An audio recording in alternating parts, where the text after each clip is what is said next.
Hola, bienvenidos nuevamente. Hoy nos toca, antes de empezar, recordar que esta va a ser la lectura base de las siguientes dos clases, ¿Qué hace un líder?, que está colgada en el aula virtual. Y importante que lean, les he colgado el libro completo. Sin embargo, me interesa que lean las páginas de las 116 a las 126. Tienen a su disposición el libro completo de los 7 hábitos de la gente altamente efectiva, pero para las clases necesitamos que tengan en la cabeza de las 116 a las 126. Ahora sí, dicho esto, empezamos con nuestra clase de autorregulación y motivación, siempre dentro del contenido del curso de inteligencia emocional. Dentro de los 5 pilares ya hemos trabajado autoconciencia, ahora nos toca mirar la autorregulación.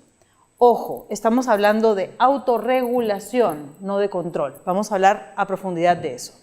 ¿Qué significa autorregulación? Es la capacidad de redirigir mis instintos o mis sentimientos negativos. No es no sentir o negarlos, es los redirijo, los reproporciono. Es como una constante conversación interior que lo que hace es llevarnos a pensar mis sentimientos antes de actuar. Una persona que logra la autorregulación es propensa a pensar, a reflexionar antes o después de actuar.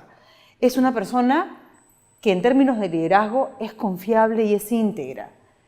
Es una persona que se siente cómoda con la ambigüedad, que no tiene verdades absolutas, porque piensa antes de emitir un juicio. Y es una persona en líneas generales que muestra mucha apertura al cambio. ¿Por qué es determinante la autorregulación en lo profesional? ¿Por qué es importante en el trabajo? Trabajar, pero es bastante lógico. Un jefe que ante una situación complicada pega un manazo en la mesa y grita y dice, evidentemente no va a ser un líder que logre seguidores. Probablemente sea un líder que logre obediencia, pero no es lo que se busca en términos de liderazgo. Nos hace competitivos, básicamente porque ante un desafío lo que hace es hacerme responsable de hablar con la otra persona. Antes de decir me opongo, simplemente por el placer de oponerme, porque es algo que me resuena extraño, busco información, converso conmigo misma, me pregunto por qué esto me está molestando y converso con la persona que propone o que genera este desafío. Evita que me haga la víctima.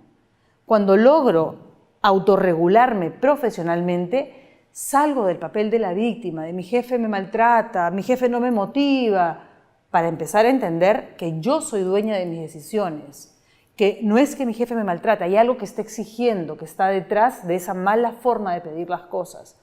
Nos permite acompañar el cambio, incluso a veces liderarlo.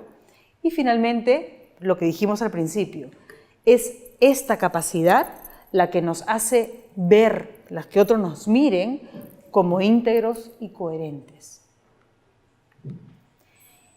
Y cuando hablamos de integridad y de coherencia, de hecho está muy vinculada a la pregunta del módulo anterior.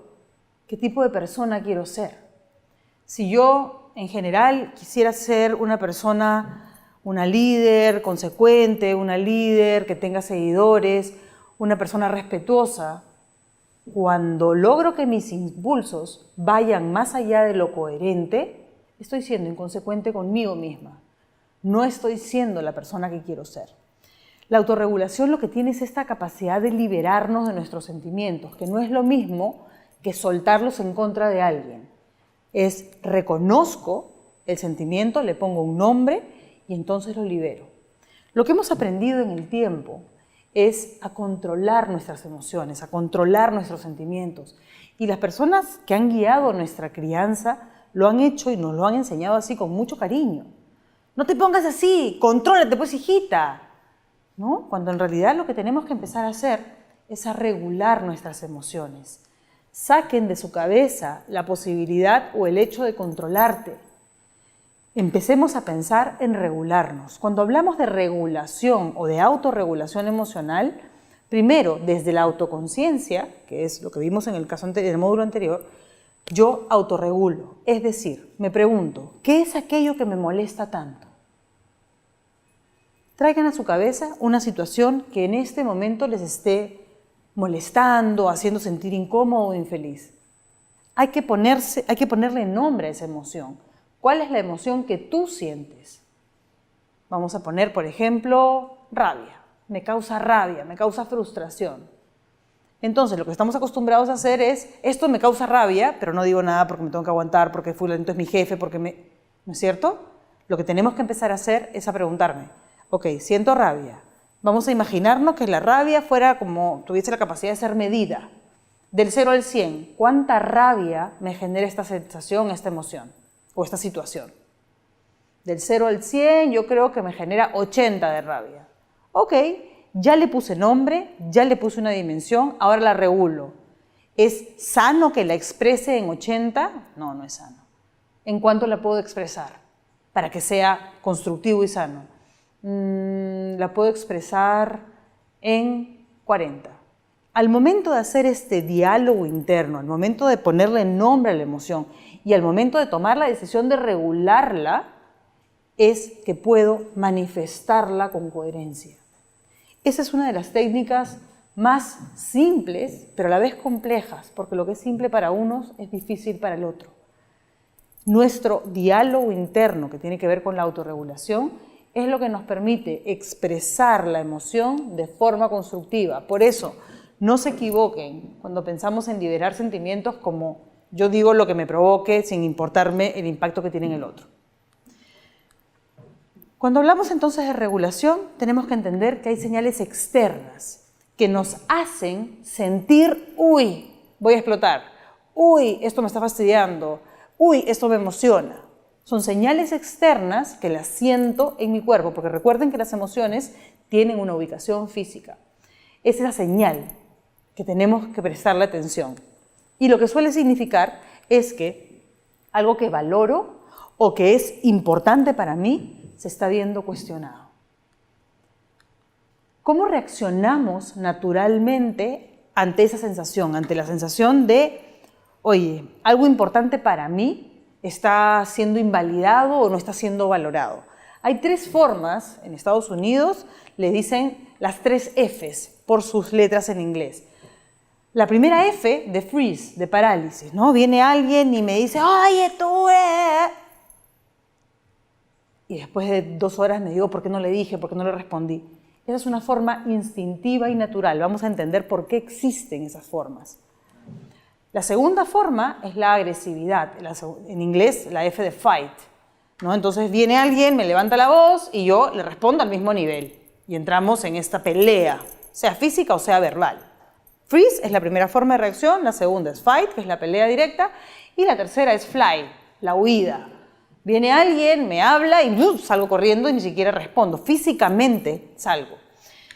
Por ejemplo, ¿para qué sirve la forma de reaccionar desde la parálisis? Vamos a tratar de entender de dónde viene. Hace muchísimos años, en la época de las cavernas, cuando el hombre tenía que salir a cazar y la mujer se quedaba en la caverna, en sociedad, en comunión femenina, cuidando a los hijos, a los cachorros. Voy a poner el ejemplo desde lo femenino. Imagínense que estaban en la caverna con otras amigas, con los niños jugando y de repente escuchan un ruido fuerte, ¿no? En el medio de la selva. ¿Qué hay que hacer? Hay que hacerse el muertito, pues no, nadie se mueva. Y prestamos atención a lo que está pasando. Otro ejemplo de eso es el típico ejemplo de si viene un oso y se te acerca, y ojalá que nunca nos toque experimentarlo, no te muevas para que crea que estás muerto. Esa sensación de parálisis es una respuesta natural de supervivencia, que sirve en algunas situaciones, no está mal. Lo mismo pasa con la agresión o con el fight.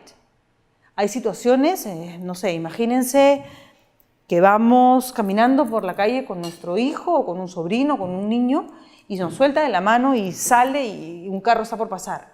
En ese momento no nos vamos a dar cuenta y probablemente hasta gritemos de forma súper agresiva. ¿No? Muchachito, ¿qué te pasa? Porque lo que estamos haciendo es cuidar la supervivencia de esa criatura. La pelea también tiene una razón de ser. No está mal reaccionar así. Lo que está mal es sacarla del contexto adecuado. Y la otra forma, la de huida. Yo tengo un ejemplo de que eso me pasa, no sé si me sigue pasando, me ha pasado alguna vez. Estaba con mi jefe, me mostró que había un error, estábamos a punto de empezar un evento, saca una placa y me muestra que había un error detallado de las fechas de la placa, y no ha terminado de hablar mi jefe que yo ya había salido disparada a hablar con el proveedor. Les estoy hablando hace unos años atrás cuando no había celular. Me fui a mi sitio a hablar por teléfono con el proveedor, a decirle, ¿dónde estás? Que si me lo puedes solucionar para mañana. Y después de un rato mi jefe me encuentra y me dice, ¿qué te pasó? Y yo, lo que pasa es que vine a resolver. Y lo que él me dijo nunca me lo voy a olvidar. Me dijo, ahora entiendo dónde estabas, pero todo este tiempo pensé que te habías escapado de una llamada de atención. Y claro, esa forma de respuesta no está mal. Si es que viene un perro y me quiere morder, está bien que salga corriendo. El problema es cuando la forma de respuesta es sacada de contexto. Entonces, retomando el concepto de autorregulación, tenemos que entender que las 3 formas naturales de respuesta ante situaciones de estrés son estas, ¿no? El freeze o parálisis, la agresión o fight, y fly, salir corriendo. Una persona emocionalmente inteligente logra regular estas formas de respuestas, porque en mi caso, si voy a seguir corriendo ante una situación, probablemente ningún jefe me quiera tener a su costado. Me gustaría que vean ahora este video de Elsa Punset, que es una psicóloga española a quien sigo con mucha frecuencia, que habla de autorregulación emocional. Quiero que miren, quiero invitarlos a mirar la posibilidad de decidir cómo reaccionar, porque no podemos pensar que siempre el contexto va a ser el adecuado. Soy yo quien decide reaccionar de una u otra manera. Veamos el video ahora entonces. Muy bien, a partir del video entonces podemos mirar que el contexto que se presenta siempre es el mismo y que la persona A reacciona de una forma, la que se tira la taza de café encima reacciona de una forma y la que se tira la otra persona reacciona de una forma distinta. Y eso es esto. Les voy a contar un poco el procesamiento mental de una sensación de estrés desde el punto de vista de 2 personas en un mismo auto. Me costó mucho encontrar un ejemplo que me permita graficar el procesamiento. Hace montones de años, tuve la oportunidad con mi primer sueldo de irme a Arequipa a ver a mi hermano. Mi hermano vivía ahí hace unos años, él es mayor que yo por 5 años. Y él estaba trabajando en esta hacienda, en esta granja, y me recoge al aeropuerto. Era mi primera vez viajando sola en avión. Y soy la menor de la familia. Así que mi mamá llamó por teléfono a mi hermano y le pidió que por favor se haga cargo y cuide a la bebé. La bebé soy yo, por si acaso. Entonces, mi hermano me recoge, subimos en su camioneta. Ese es el hecho puntual. Los 2 sentados, lo único que él manejaba y yo estaba al costado. Hecho puntual, sentados en el auto. ¿Qué sucedió? Cuando él sale a la carretera, viene un auto y nos cierra. Se mete enfrente. Y mi hermano en ese momento, lo que yo lo vi hacer, nunca lo había visto así, fue meter el pie en el acelerador y yo podría jurar que hemos llegado a alcanzar velocidades de 140 kilómetros por hora hasta que hemos llegado a su casa y él se cruza al costado mío y baja la puerta, el control de la puerta de su edificio, estaciona y llega. Y me mira y yo le pregunto primero, ¿qué te pasó? Claro, en el camino había gritado, para, y él no contestaba, él simplemente aceleraba. Y él me mira y me dice, ay, Claudia, ¿cuándo vas a crecer? Y yo lo miré como diciendo, ¿qué me estás hablando? Me dijo, ¿no te diste cuenta que nos querían secuestrar? Eso fue lo que él creyó, porque el hecho puntual es que nos cerraron. Y sí es cierto que él acá en Lima no lo secuestraron, pero lo habían asaltado con pistola y tal. Pero vamos al hecho puntual. Un carro nos cierra, ¿cierto? A eso no es negociable, los 2 vivimos lo mismo. ¿Qué pensamiento le generó a mi hermano el hecho de que un carro nos cierre? Exactamente, nos van a secuestrar. ¿Qué pensamiento me generó a mí? Pucha, hay tráfico en Arequipa y en Lima, ¿no? El mismo hecho. ¿Qué emoción le generó a mi hermano? Miedo, pánico. Estaba con la bebé, conmigo, al costadito. ¿Qué emoción me generó a mí? No sé, me imagino que un poco de rabia, ¿no? O sea, querer salir a insultar al carro que nos cerró, no lo sé. Pero de ninguna manera ese nivel de rabia. ¿Qué es lo que hace a partir de este pensamiento, emoción? Nos van a secuestrar, estoy con mi hermana, qué miedo. ¿Qué es lo que hace? Que él reaccione en fly, en huida, mientras que en mí no entendía qué pasaba. El hecho es el mismo. Cómo decido reaccionar pasa por mi capacidad de autorregularme. No podemos cambiar algunas situaciones, pero qué podemos hacer de manera distinta es parte del proceso de autorregulación. La retroinformación lo que hace es ayudarnos a manejar nuestra impulsividad emocional. Porque recuerden, las 3 Fs, freeze, fight and fly, no tienen que ser necesariamente malas. Lo que las hace perjudiciales es cuando lo hacemos fuera de contexto. El manejo de la impulsividad, la regulación, cuando logramos hacerlo, podemos comprender realmente qué es aquello que me molesta, qué es aquello que me duele. Y esto nos va a permitir vigilar mis niveles de tensión y de energía. Voy a darme cuenta de que esto puede pasar la próxima vez, entonces cómo reacciono. Eso además me va a permitir ser el tipo de persona que quiero ser y finalmente en situaciones difíciles, que esas no las vamos a poder evitar por ser emocionalmente inteligentes, vamos a poder ser más asertivos. ¿Cómo funciona una respuesta instintiva? Primero tiene que haber algo que te haga reaccionar. Miedo, ira. Normalmente es una emoción de las primarias. ¿Se acuerdan de las emociones primarias de primera clase? Normalmente es eso, miedo, ira. Una emoción que me hace reaccionar y que me pone en alerta. Una emoción que sea intensa. Luego, una reacción instantánea. Y un sentimiento posterior de arrepentimiento.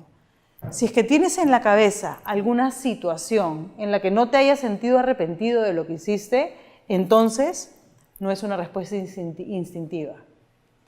Quiero que revises alguna situación en tu memoria en la que hayas reaccionado de una forma tal que luego te sentiste mal. Si es que no te sentiste mal a posteriori, entonces no es una respuesta instintiva. Y la está justificando por alguna razón que yo no la conozco. Muy frecuentemente, cuando tenemos una respuesta instintiva, una acción-reacción, es porque creemos que algo se ha transgredido. Básicamente, que una de nuestras necesidades emocionales básicas se ha visto atropellada. Y las necesidades emocionales básicas que tenemos que revisar y que van a ser un poco la tarea que vamos a hacer, son estas. Seguridad. Nosotros, todos los seres humanos, tenemos estas 4 necesidades emocionales básicas. No es, yo no necesito la seguridad, la necesitamos. Es el orden, la certeza, ¿no? la seguridad que nos da el confort. Todos vivimos, a veces buscamos vivir más de lo que deberíamos en nuestra zona de confort. Y es por esto, por esta necesidad base, la seguridad. La otra necesidad es la de variedad, la de sabernos diferentes, la capacidad que tenemos de cambiar, de aventurarnos. Esa tendencia de los niños a explorar está estrechamente vinculada con la variedad. La singularidad es la necesidad que tenemos de ser reconocidos como especiales. Y finalmente, la necesidad de conexión. Aunque querramos, no somos seres sociales. Y aunque querramos vivir solitos y enfrascarnos, eso deja como libre una de las necesidades emocionales básicas en todos los seres humanos. Lo peor que podemos hacer es negar la existencia de esta necesidad por darnos las de, no, yo no necesito seguridad, no, a mí me encanta. No, tenemos necesidades todos por igual. Lo que hemos venido haciendo a veces es controlar esa necesidad. ¿Se acuerdan de la diferencia entre controlar y regular? Si yo estoy todo el tiempo viviendo en esta necesidad al 100%, ahí estoy en problemas. Entonces, quiero que traigan a su cabeza una situación en la que pudieron haber perdido los papeles, en la que te equivocaste realmente, en la que la fregué. ¿Sí? Piensa en la persona y piensa en ti. ¿Qué dijiste? ¿Cómo lo dijiste? ¿Por qué lo dijiste?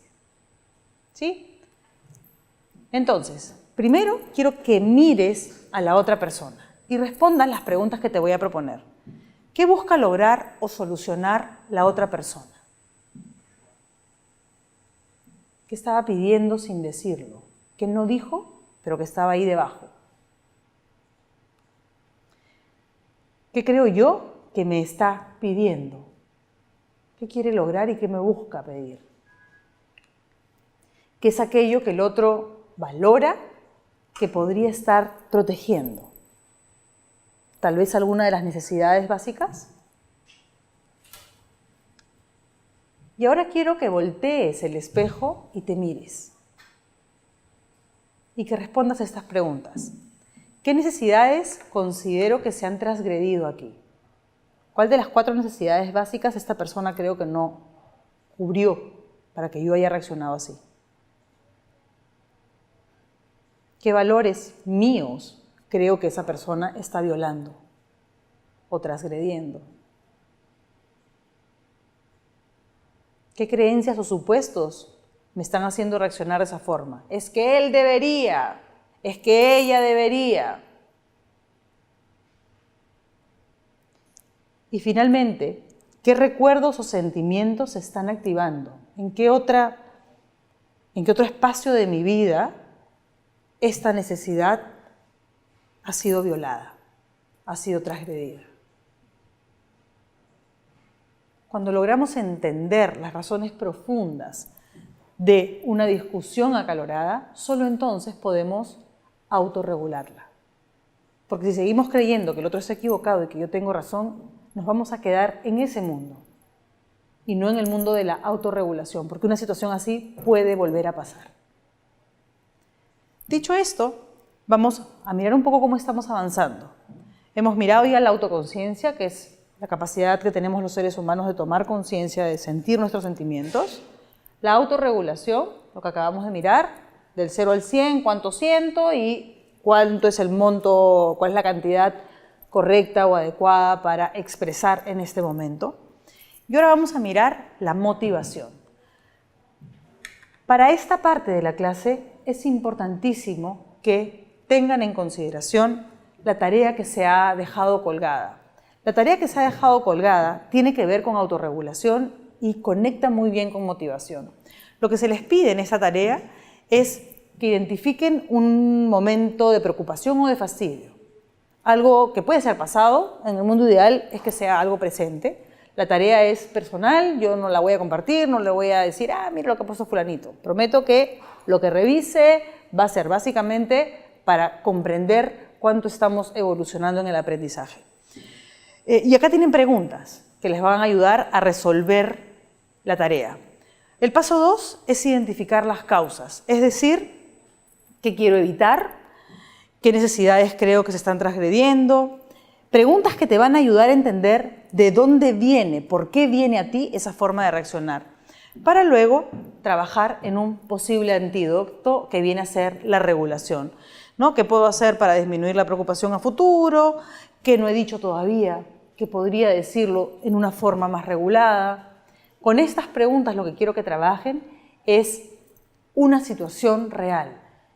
Como les dije, en el mundo ideal es una situación presente.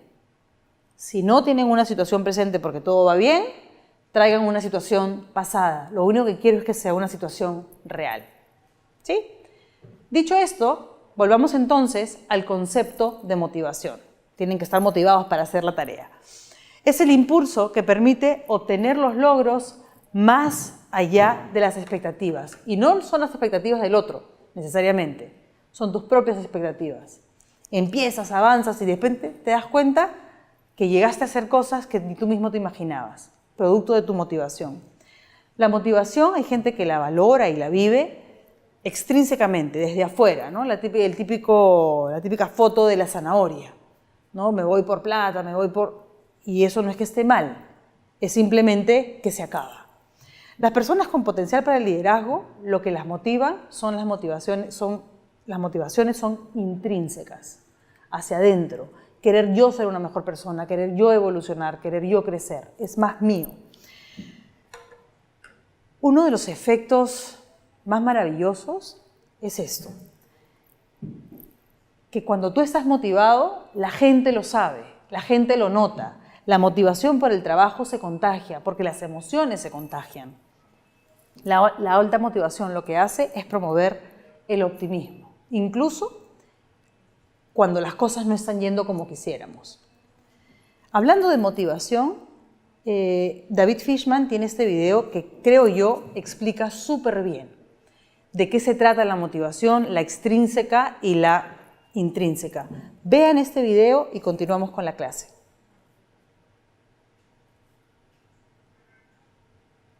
¿Cómo les fue con el video? Si tuviéramos que cerrar un aprendizaje de la clase en términos de motivación, a mí me gustaría pensar que es la capacidad de constituirnos en ser las personas que queremos ser. Y para eso hay una frase de Peter Drucker que me gusta muchísimo y que quería compartir con ustedes. El futuro no existe.